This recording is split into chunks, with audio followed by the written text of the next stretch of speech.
बता दें कि बिहार में राज्यसभा चुनाव को लेकर जो सबसे ज्यादा हलचल मची हुई है, लेकिन आपको बता दें केंद्रीय मंत्री चिराग पासवान को एक राज्यसभा सीट देने का प्रॉमिस था, लेकिन सीट नहीं मिलने के बाद भी चिराग पासवान आखिर इतने खुश क्यों हैं। नमस्कार, मैं हूं संजीव और आप देख रहे हैं आप तक न्यूज। अगर आप हमारे चैनल पर नए हैं तो चैनल को जरूर सब्सक्राइब कर लें। बिहार में राज्यसभा चुनाव के लिए एनडीए ने अपने 5 उम्मीदवार फाइनल कर लिए हैं। इससे पहले अब जानकारी थी कि विधानसभा चुनाव के दौरान चिराग पासवान को एक राज्यसभा सीट ऑफर की गई थी, लेकिन इससे नहीं मिलने पर भी चिराग पासवान नाराज क्यों है, इसके पीछे का कारण क्या है। बिहार में राज्यसभा चुनाव में अब सिर्फ 5 दिन बाकी हैं और एनडीए ने अपने सभी उम्मीदवार तय कर लिए हैं, 2 बीजेपी से तो 2 जदयू से और 1 आरएलएल से।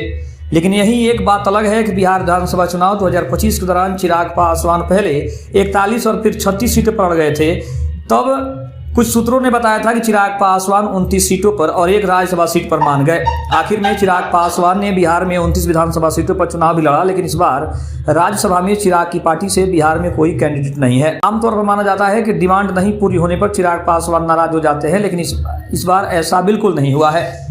एनडीए के घोषित 5 उम्मीदवारों में अपनी पार्टी से एक भी कैंडिडेट न होने पर चिराग पासवान नाराज नहीं हुए, बल्कि उन्होंने एनबीटी के संवाददाताओं को अपने सूत्रों को टोटला तो पता चला कि कहीं न कहीं राज्यसभा चुनाव से पहले दूसरा आश्वासन मिल चुका है।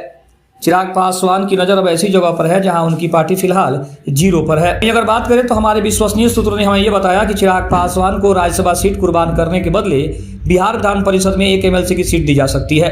मतलब उस सदन में भी लोजपा रामविलास का एक प्रतिनिधि होगा।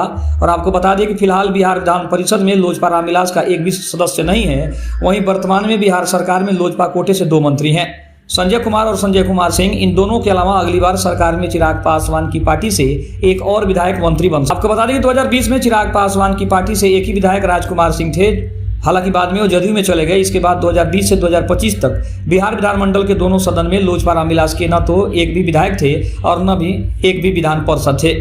अगर नया फॉर्मूला सेट हो जाता है तो चिराग पासवान की लोजपा अपने ऊपर लगा ये दाग भी धो देगी।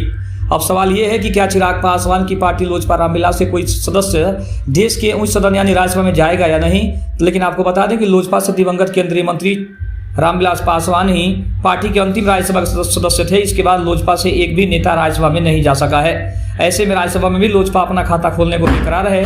पीएम मोदी के साथ चिराग की ट्यूनिंग देखते हुए इतना तो कहा ही जा सकता है कि देर सवेर पार्टी का कोई ना कोई सदस्य राज्यसभा जरूर जाएगा।